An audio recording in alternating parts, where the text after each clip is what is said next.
Hello student, आज हमारा topic है बीट फ्रीक्वेंसी ऑसिलेटर। तो चूंकि हम सिग्नल जनरेटर पढ़ रहे हैं तो सिग्नल जनरेटर अभी हम क्या पढ़ रहे हैं, sine wave generator. Signal generator में हम कौन सा सिग्नल जनरेट कर रहे हैं, अभी कौन से सर्किट पढ़ रहे हैं, हम पढ़ रहे हैं अभी साइन वेव जनरेटर। तो इससे पहले हमने साइन वेव जनरेटर यानी कि ऑसिलेटर्स पढ़े थे, तो उसी में ये एक उसका सब टॉपिक है बीट फ्रीक्वेंसी ऑसिलेटर। तो ये बीट फ्रीक्वेंसी ऑसिलेटर पहले बहुत ज़्यादा कॉमन था, जबकि वेन ब्रिज जब उसका इन्वेंट नहीं हुआ था, before the invent of Wien bridge, ये बीट फ्रीक्वेंसी ऑसिलेटर काफी कॉमन ऑसिलेटर हुआ करता था to generate the audio frequency signals, audio frequency sine wave. लेकिन चूंकि विन ब्रिज ज़्यादा आपका आसान है यूज़ करना, तो अब भी विन ब्रिज यूज़ होता है। बीट फ्रीक्वेंसी ऑसिलेटर का एप्लीकेशन कहाँ है, रेडियो रिसीवर्स में, जहाँ पर हमको बहुत लार्ज फ्रीक्वेंसी रेंज को कवर करना होता है। Change variety of frequency, variable frequency to obtain the variable frequency in the large range, तब हम बीट फ्रीक्वेंसी ऑसिलेटर यूज करते हैं विदाउट द डायल। डायल का यूज किए बिना जब हमको फ्रीक्वेंसी को चेंज करना है, बहुत ज़्यादा फ्रीक्वेंसी रेंज जो है हमारी जिसको चेंज करना है हमको, तब हम बीट फ्रीक्वेंसी ऑसिलेटर यूज करते हैं। तो दिस इज द ब्लॉक डायन ऑफ बीट फ्रीक्वेंसी ऑसिलेटर। इसमें एक फिक्स्ड फ्रीक्वेंसी ऑसिलेटर यूज होता है जो कि फिक्स्ड फ्रीक्वेंसी जनरेट करता है, और एक वेरिएबल फ्रीक्वेंसी ऑसिलेटर यूज होता है जो कि जिसकी की फ्रीक्वेंसी को हम एडजस्ट कर सकते हैं। फिर इन दोनों फ्रीक्वेंसी को हम मिक्सर को देते हैं, और मिक्सर क्या प्रोड्यूस करता है, मिक्सर जो है इन दोनों फ्रीक्वेंसी का सम और डिफरेंस।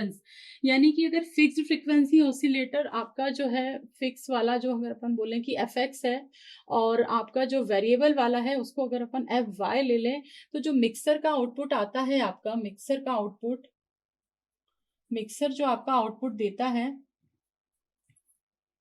इसमें आपका अगर एक फ्रीक्वेंसी आपकी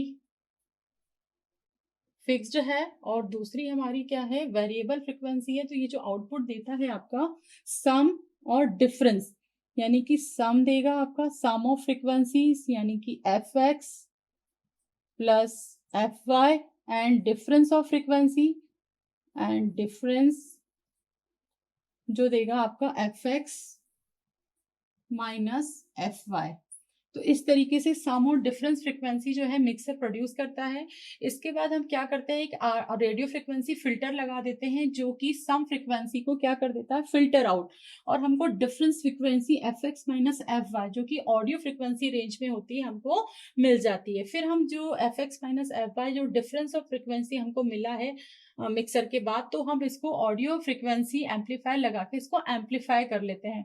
यानी कि इसमें जो भी मतलब कि जो इसका वो है, इसका एम्पलीट्यूड हम अपने लेवल पे इसको बढ़ा सकते हैं ऑडियो फ्रीक्वेंसी एम्पलीफायर लगा करके।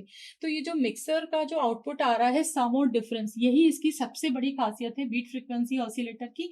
क्योंकि थोड़ा सा भी अगर हम चेंज करते हैं यहाँ पर फिक्स्ड फ्रीक्वेंसी में या वेरिएबल फ्रीक्वेंसी में, हम बिल्कुल माइनर चेंज करते हैं, तो यहाँ पर हमको मेजर चेंजेस मिल जाते हैं डिफरेंस ऑफ फ्रीक्वेंसी और सम ऑफ फ्रीक्वेंसी में। तो ये जो आपका करेक्टरिस्टिक्स है कि थोड़ा सा चेंज करने पे हमको मेजर चेंजेस मिल रहे हैं, तो हम फ्रीक्वेंसी रेंज जो है बहुत अच्छी कवर कर सकते हैं using the beat frequency oscillator. तो ज़्यादातर ये जो है रेडियो रिसीवर्स में ही यूज होता है, और आजकल इसका यूज बहुत कम हो गया है। तो this is the beat frequency oscillator.